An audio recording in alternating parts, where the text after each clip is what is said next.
Now, my whole thing is with what's happening is that I don't specifically have problem with how the system is being run. My problem is that, like, people aren't exercising enough. They were taught to consume a lot, spend whatever you want, do all that above. And now they're thinking about, how am I gonna get back this money? What would I do in exchange? And they start breaking their heads. Meanwhile, you see societies that are more or less, they're fixed. I mean, you go to Denmark, you don't see any unpaved roads or any of that stuff. Not that I'm saying that in the United States there are unpaved roads to the point where it's not doable, because the fact is that I went all the way to Florida with a bicycle.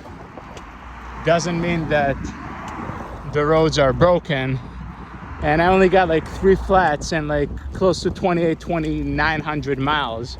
I don't remember, or whatever. But the point is that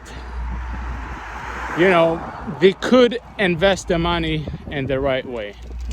There are ways to so to speak, build an economy in a healthy way. Now, I'm not criticizing the government by saying, oh, look, they did da da da da da. All I'm saying is they could reinvest their money in a more favorable way, to the point where it will benefit the people. This is $4.75 a gallon. I mean, it's not that, I don't know, it's not that the government chooses to do it. It's of course owned by capitalism, and public services and buses are a last priority for the American consumer. But how many people could say the word "I love New York" when they're from New York, and they pay all those high bills and all those nonsense deficits of other countries and all kinds of stuff like that? Now, at the end of the day, I mean, I should be very, very thankful that I'm able to say all that, because in other countries, I mean, it could have been that I would have been crucified a long time ago for saying what I'm saying or sharing my opinion.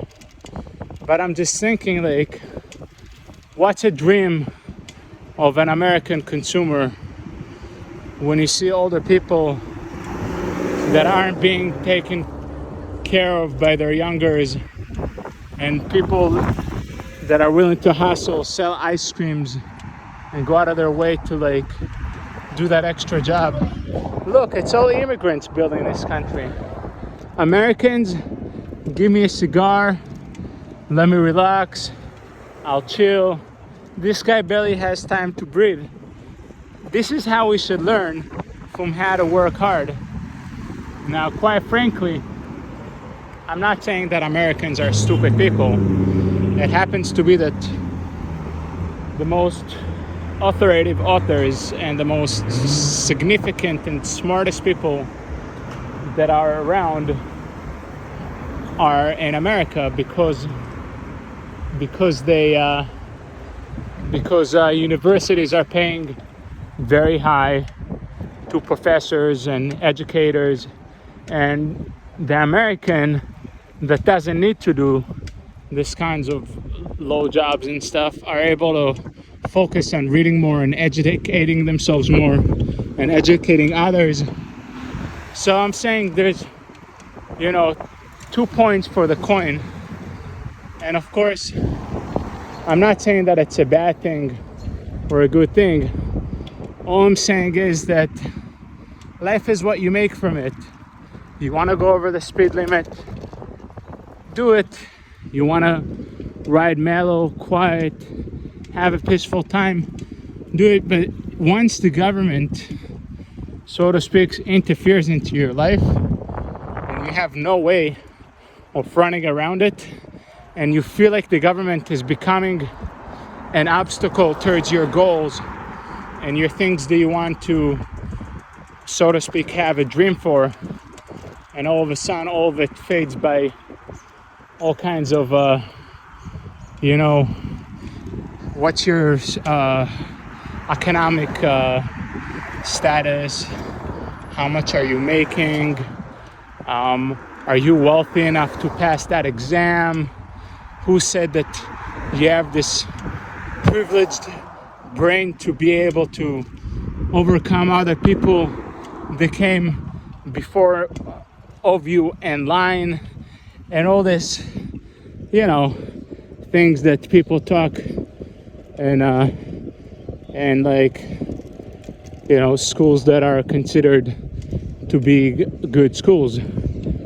And then, they're having the privilege of feeling like they're entitled. That's a new thing, feeling entitled. I mean, that's crazy. This is just nuts. And on top of all that, I'm not trying to say bad about other countries. I'm pretty sure that if you'll go to, Denmark, for example, you may not see gas prices for not even $5 a gallon. For sure, it will probably be much higher and everything. But they use their system in a smart way. They built a lot of mass transit. They invested in things that are more like wind turbines and things that are repaying themselves. And yes, are there times that there's no wind and then they need to rely on other energies? Absolutely. But until that happens, the amount of outage that people consume, like for example, if you have a refrigerator and it has a good insulation and you only open it 7 times a week, and that depends if you have a light in it or not, because that takes more energy. And then you have an LED light that powers your house, and you have thick blankets that you walk around with, good pajamas, and an insulated house. So all the energy goes down to the point where those alternatives for energy are working. It just happens to be, when you're talking about people that are saying, oh, you see, I need to power my house with gas or oil. I can't rely on the grid company because sometimes there are shortages. And to be quite frankly honest, I don't think that they're wrong. I'm just saying that if people will consume their energy in a modified way, they will have a much better understanding of what it means to be a proper consumer, and what you really need to have a certain amount of energy. Now, the thing is, with all that above, it takes discipline of people. I don't know if you guys remember when New York City transferred all their lights from like heavy duty high voltage lights to like LED, and then for a little while the electric bills were much slimmer, and then car manufacturers started making cars that were able to make 57, 100 miles a gallon, 300 miles per a certain amount of X and Y to the Z kilowatt, which you could charge in your house, and all these things. Of course, it comes in the price of the car and in the amount of productivity that each vehicle and machine does. But at the end of the day, everything is calculated, and that's why I'm saying, if the government wants to cooperate and be more effective when it comes to certain things, you wouldn't see a lot of nonsense that you see nowadays. And it's just unfortunate because You know, we were taught that consuming a lot is actually something that's good. And I'm not saying that consuming a lot is not something that's not good. All I'm saying is that consuming in a moderated way could be more appropriate if it comes to obesity, if it comes to health, good nutrition, if it comes to manufacturing, if it comes to different things that are, you know, that could benefit you in the long term. You wouldn't see a lot of what's happening today. Today it's within the interest of the government to make you sick. You will go to a doctor, that the doctor will see you, he will diagnose you, give you a medical bill, and tell you go and try to figure out a way. We have a lot of insulin. Insulin is available everywhere.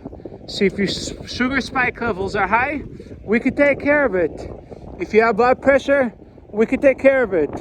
If you're limping, we could take care of it. We could give you a wheelchair. If you're not breathing, no problem. There are ventilators and respirators. Everything is okay. Do whatever you want to do. But does the government ever motivate you to work out and exercise? Do they ever give tax incentives for gyms to operate in a low-income communities that are desperately in need of exercising due to foods that they're not necessarily want to consume? It's just that corporate America taught them that it's 100% fine to open those stores in their neighborhoods. I was reading a Wall Street Journal article about stores in rural towns that barely have any kind of healthy diets and their societies. So what's happening is people are just, find ways to disobey the law and break it, and there aren't too many people to guard on top because everything from the inside out is upside down. So houses are for sale, people are defaulting, due to different reasons. I read a book by Debt Cures that Kevin Turdue, he wrote down a very interesting book, How to Cure Your Debt. Different states, they have different charts of like for how long a debt collector could hold your loans, and they came to the conclusion that basically he said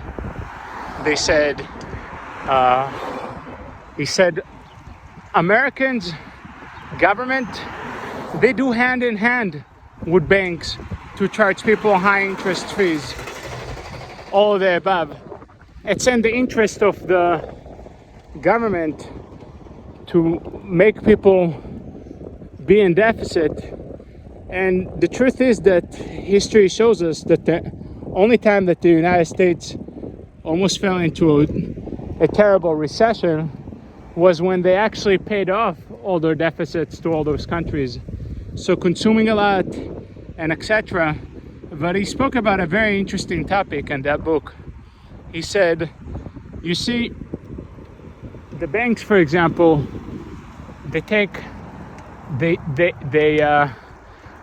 most people that fall into deficits, it's either because of a loss of job, or it's either because they need to pay for medical bills, so they declare bankruptcy because they didn't have insurances, or their hospital bills were very high, and then the hospital, it depends what kind of insurances do you have and everything. And the third thing is, so one is lost a job, the second is medical, and the third thing is someone that lost a family member in their family. And it's unfortunate that banks nowadays, oh wow, that was cool, are taking like close to 25, 27, up to 29% interest on people that aren't able to pay their bills. And what they do is they just charge them instrumental, small little amounts every single month to the point where they aren't able to afford what they really need. So this book really illustrates how American consumerism works. And it's not that it's a bad thing or a good thing.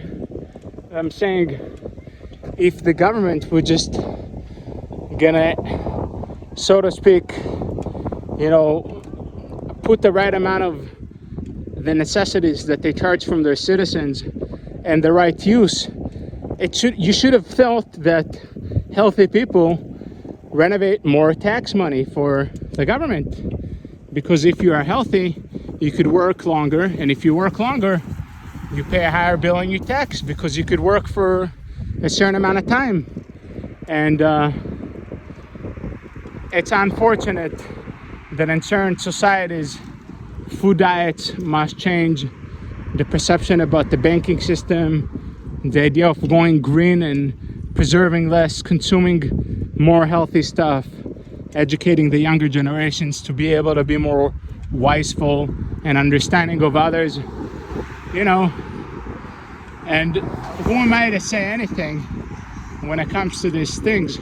Because at the end of the day, people do what matters to them. So no matter how much I'll preach about it, it will make zero difference. I'll tell you one thing is for sure. I could guarantee you that every problem has a solution. If there is no solution, there is no problem.